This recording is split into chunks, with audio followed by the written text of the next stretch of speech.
Ils avaient prémédité leur action. Hier, des casseurs infiltrés parmi les gilets jaunes ont affronté les forces de l'ordre avant de s'en prendre à plusieurs enseignes et au mobilier urbain. Ce matin, la rue Jules Barnier a retrouvé son calme, mais garde les stigmates d'une après-midi de dégradation. Ils avaient des cailloux dans la main et tout, c'était pour quoi faire. Moi, j'appelle pas ça manifester. Un peu énervé quand même. Ah oui, ça m'énerve.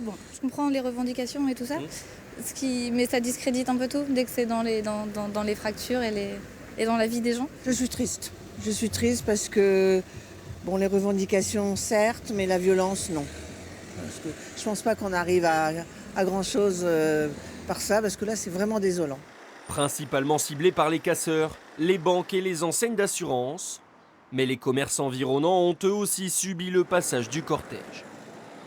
Les clients étaient surtout allés dehors, si vous voulez, pour aller voir ce qui se passait. Je les ai fait rentrer pour les mettre plus ou moins en sécurité, quoi. Mais bon, ça a été un petit peu compliqué, quoi. Ils ont cassé mes escaliers, ils m'ont jeté un caillou au deuxième étage de mon logement, vu que j'habite au-dessus de l'établissement.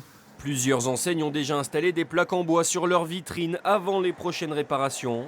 Et dès hier soir, les services de la mairie ont procédé au nettoyage de la voie publique. Les dégâts sur les mobiliers urbains et les abribus sont relativement limités, c'est toujours trop important.